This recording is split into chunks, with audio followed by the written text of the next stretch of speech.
அனைவருக்கும் வணக்கம். Welcome to our channel பொற்காலம். நாளை வெள்ளிக்கிழமை ஏப்ரல் 5ஆம் தேதி பங்குனி மாதத்தின் தேய்பிறை ஏகாதசி விரதம் கடைபிடிக்க வேண்டிய அற்புதமான நாள். இந்த பங்குனி மாத தேய்பிறை ஏகாதசிக்கு பாபமோசினி ஏகாதசி என்று பெயர். இந்த ஏகாதசி விரதம் எப்படி கடைபிடிக்க வேண்டும், அதன் முக்கியத்துவம், இந்த விரதத்தின் பின்னணியில் உள்ள கதை, இந்த விரதம் கடைபிடிப்பதால் ஏற்படக்கூடிய பலன்களையும் உச்சரிக்க வேண்டிய மந்திரங்களையும் பற்றியும் இந்த பதிவில் பார்க்க போகிறோம். வாங்க நம்ம வீடியோக்குள்ளே போகலாம். தேவர்களில் ஸ்ரீகிருஷ்ணரும், தெய்வங்களில் இயற்கையும், வர்ணங்களில் பிராமணரும், வைஷ்ணவர்களில் சிவனும் எப்படி சிறந்தவரோ அதேபோல் இந்த ஏகாதசி விரதங்களிலேயே மிகவும் சிறப்பு வாய்ந்தது. இந்த வருடம் 5/4/2024 வெள்ளிக்கிழமையன்று பாபமோசினி ஏகாதசி விரதம் கடைபிடிக்கப்படுகிறது. ஏகாதசி திதியானது 4/4/2024 மாலை 4:14 மணிக்கு ஆரம்பித்து 5/4/24 மதியம் 1:28 வரை உள்ளது.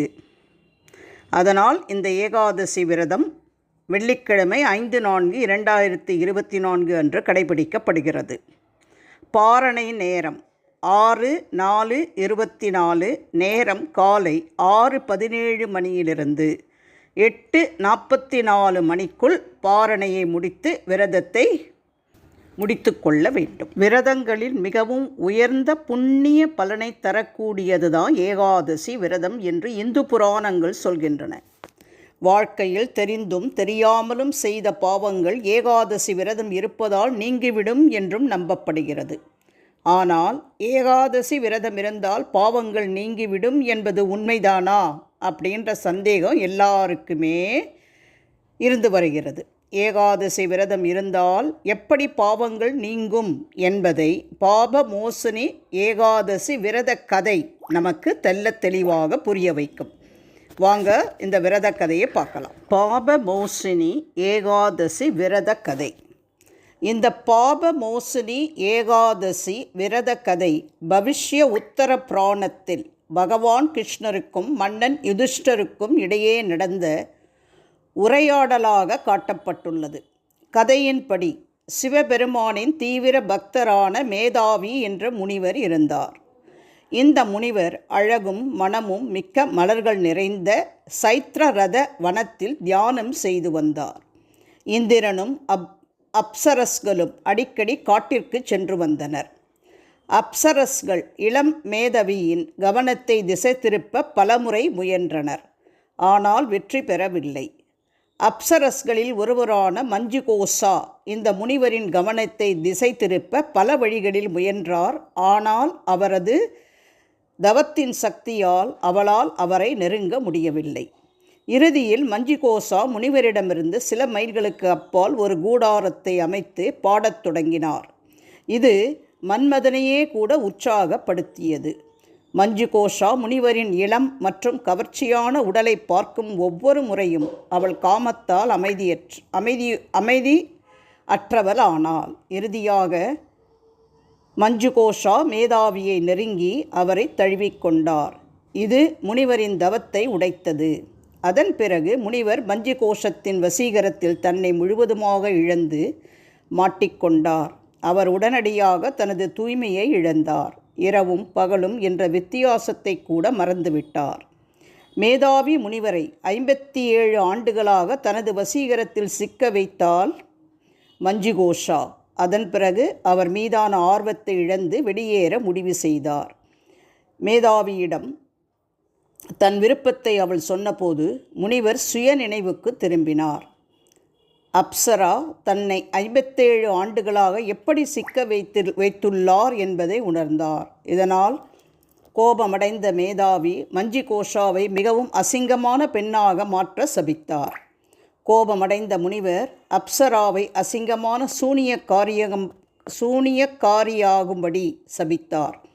மிகவும் சோகமாக உணர்ந்த மேதாவி தனது தந்தையான சியவன முனிவரின் ஆசிரமத்திற்கு சென்று பாபமோச்சினி ஏகாதசி கதை முழுவதையும் விவரித்தார்.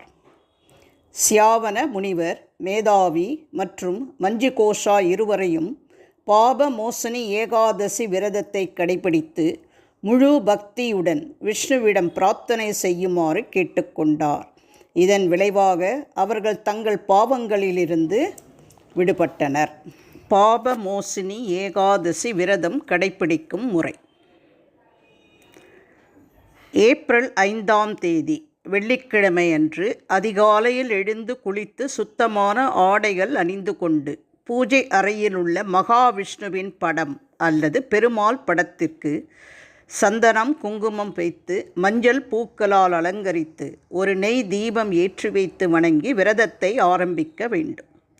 நாள் முழுவதுமே விரதமிருந்து விஷ்ணு பகவானின் மந்திரங்கள், விஷ்ணு சகசரநாமம், விஷ்ணு பகவானின் நாமங்களையெல்லாம் உச்சரித்து அவரின் நினைவாகவே இருக்க வேண்டுவது சிறப்பு.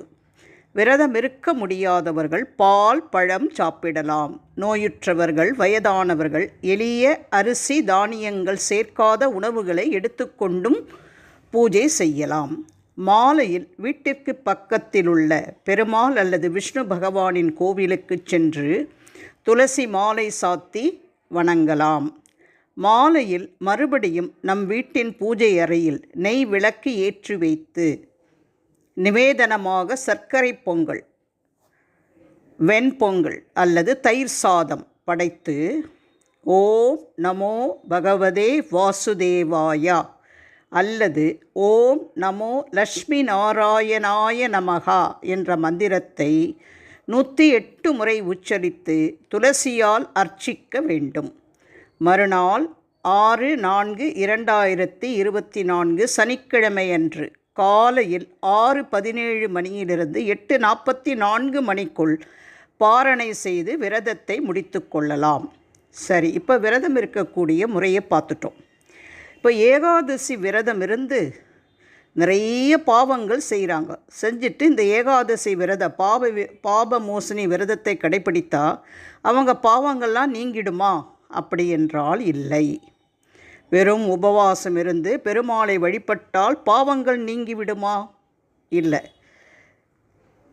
கடந்த காலத்தில் செய்த பாவங்களுக்காக மனம் வருந்தி அதிலிருந்து விடுபட வேண்டும் என மனமுருகி பிரார்த்தனை செய்து பெருமாளின் பாதங்களை சரணடைந்து வணங்கினால் பாவங்கள் நீங்கி வைகுண்ட பதவி கிடைக்கும் என்று நம்பப்படுகிறது. அதோட இனிவரும் பிறவிகளில் இந்த பாவங்களையும் தவறுகளையும் நம்ம செய்யாமல் நிறைய புண்ணிய காரியங்களில் ஈடுபட்டோம்னா நம்ம மகாவிஷ்ணுவின் பரிபூரண அருளை நாம் பெற முடியும். இப்போ இந்த பதிவின் மூலம் பாப் என்றால் பாவம், மோசினி என்றால் நீக்குபவர், அதாவது இந்த பாப மோசினி ஏகாதசி விரதத்தை கடைபிடித்தால் நம்முடைய பாவங்கள் நீங்குவதற்கு பகவான் விஷ்ணு அருள் புரிவார் என்பதை நம்ம எல்லாரும் தெளிவாக தெரிஞ்சுக்கிட்டோம். அது மட்டுமல்ல, வெள்ளிக்கிழமை அன்று இந்த ஏகாதசி விரதம் வருவதால் இந்த விரதத்தை நாம் முறைப்படி கடைபிடித்தால் மகாலட்சுமியின் அருளும் நமக்கு கிடைக்கும். அதனால் தவறாமல் 5/4/24 வெள்ளிக்கிழமை அன்று வருகின்ற பாபமோசினி ஏகாதசி விரதத்தை அனைவரும் கடைபிடித்து நற்பலன்களை பெற வேண்டும் என்று நானும் உங்களுக்காக பிரார்த்தித்துக் கொள்கிறேன். வேறு ஒரு அற்புதமான பயனுள்ள பதிவோடு உங்களை சந்திக்கும் வரை விடைபெறுகிறேன். நன்றி, வணக்கம்.